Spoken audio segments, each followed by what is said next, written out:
Vriende, goeiemôre. Dis Vrydag die 8 Augustus, Koffiekuier 963. Ons gaan die volgende 4 weke in die gemeente so 'n bietjie besig wees met 'n preekreeks na aanleiding van die tekste uit Hebreërs uit oor geloof. Wat is geloof? Die pilare van geloof, wil mense amper sê. En eerskomende Sondag is ons by Hebreërs 11, daar die eerste 3 verse en dan nou eintlik bietjie verduideliking van vers 4 tot 16 gaan ons verder ook lees. Maar ek wil voordat ek iets oor Hebreërs 11 vers 1 tot 3 sê, wil ek net hê jy moet dalk kyk ook in jou Bybel. Die Bybel wat ek het, die wat ek gebruik het hier in die begin van die Hebreërbrief, so 'n klein paragraafie wat iets sê oor die agtergrond. En daarin skryf die teks kritiek dan nou om te sê, hierdie brief is gerig aan 'n groep Joodse Christene om hulle te waarsku teen verslapping en afvalligheid.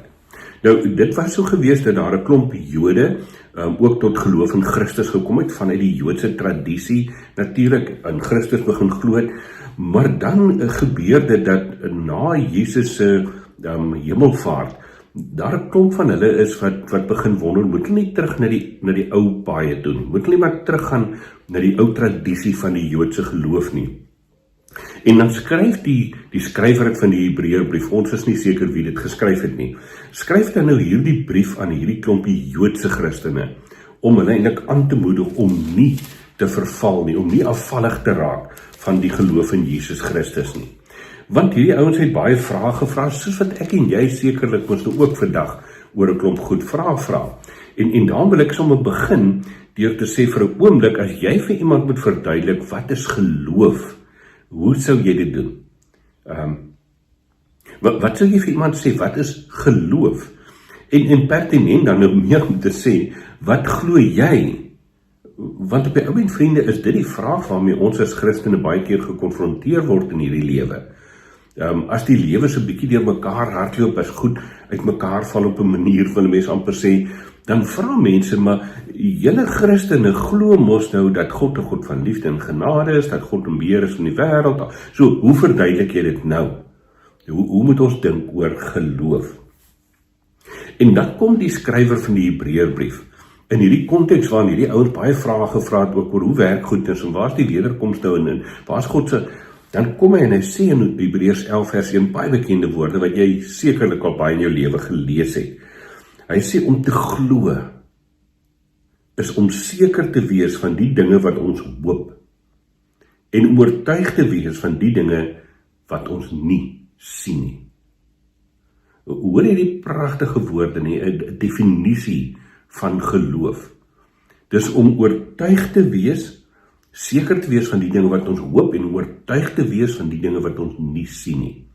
En dan gaan hy verder en hy sê, dit is immers van wie hulle geloof, hierdie sekerheid van die goed waarop ons hoop, en die oortuiging van die goed wat ons nie sien nie, grond van hulle geloof, is dit dat daar oor die mense van die oudheid met soveel lof getuig is.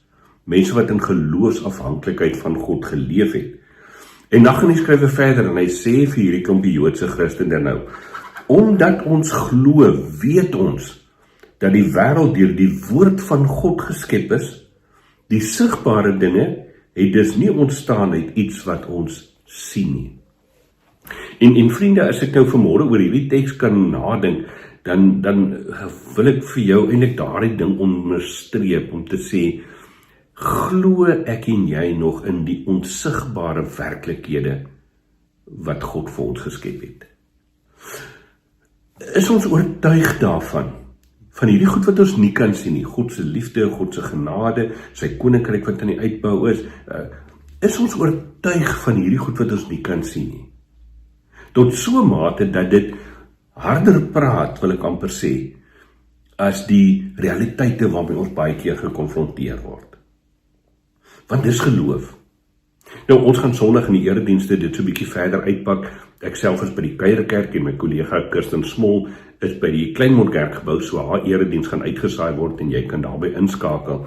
Ons gaan so 'n bietjie verder uitpak om te sê, hoe dink ons oor hierdie kernpilaar van geloof, om te sê, dit gaan ook oor om die onsigbare te sien.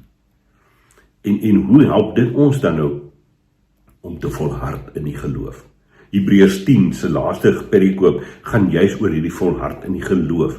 En is amper asof die skrywer van die Hebreërbrief goed so 'n bietjie agterstevore hom gaan haal. Want hy sê, julle moet volhard in die geloof. En hy sê, wat is geloof? Is om seker te wees van die dinge wat ons hoop en oortuig te wees van die dinge wat ons nie sien nie. Kan ek vanmôre afsluit deur vir jou te vra, as jy nou net daardie vers 1 van Hebreërs 11 gaan lees. Wat is die dinge waarop jy hoop? Wat is die dinge waarop ek en jy hoop? In hierdie lewe, ook vir die lewe hierna. Hoop op 'n goeie toekoms, hoop op gesondheid, hoop op geluk, hoop op vrede, hoop op die ewige lewe, hoop op God se teenwoordigheid, hoop op, wat is dit waarop jy hoop?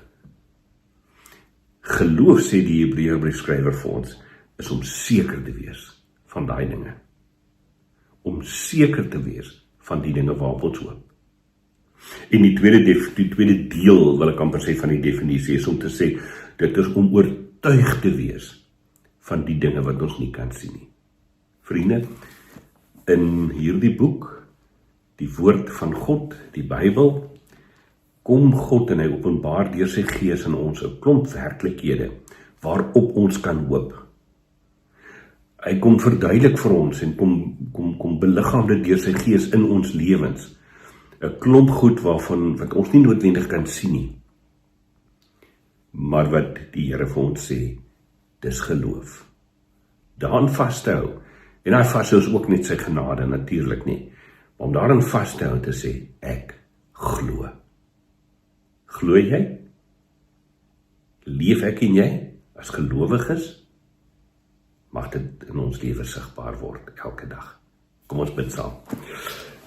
Vader, ons sukkel maar baie keer om te glo. Ons word groot in 'n wêreld waar ons vir mekaar sê, sien is glo. En as ons nie iets kan sien nie, of daaraan kan vat nie, of dit in ons hande kan hou nie, dan sukkel ons baie keer om te glo. En daarom wil ons vanmôre ook maar weer voor U kom buig en erken, Here, dat ons wat ook U naam bely, God, Vader, Seun en Gees, dat ons maar soms sukkel om te glo. Dat ons maar heel dikwels ook soos hierdie klomp Joodse gelowiges van destyds is, wat sê, ja, ons het die kennis, ons weet, maar partykeer twyfel ons. En daarom kom ons vanmôre en bid, Heilige Gees, dat U deur U woord en U self vir ons opnuut weer sal oortuig van die dinge wat ons nie kan sien nie, vir ons 'n sekerheid sal gee oor die dinge waarop ons hoop. En dit is die beloftes vervat in U woord. Dankie dat ons mag glo, al sukkel ons ook om te glo. Ons bid dit, Here, in U naam. Amen. Vriende, ek hoop jy het 'n heerlike Vrydag verder. By ons gaan dit goed hier. Marie-Louise, ons meisiekind, sy het die afgelope week verlof gehad, so sy is nog hier by die huis, is sommer lekker om 'n bietjie ekstra lewe in die huis te hê. En ja, ons sien uit daarna om met mekaar te kan deel ook Sondag rondom ons eredienste. Ons gaan ook nagmaal vier.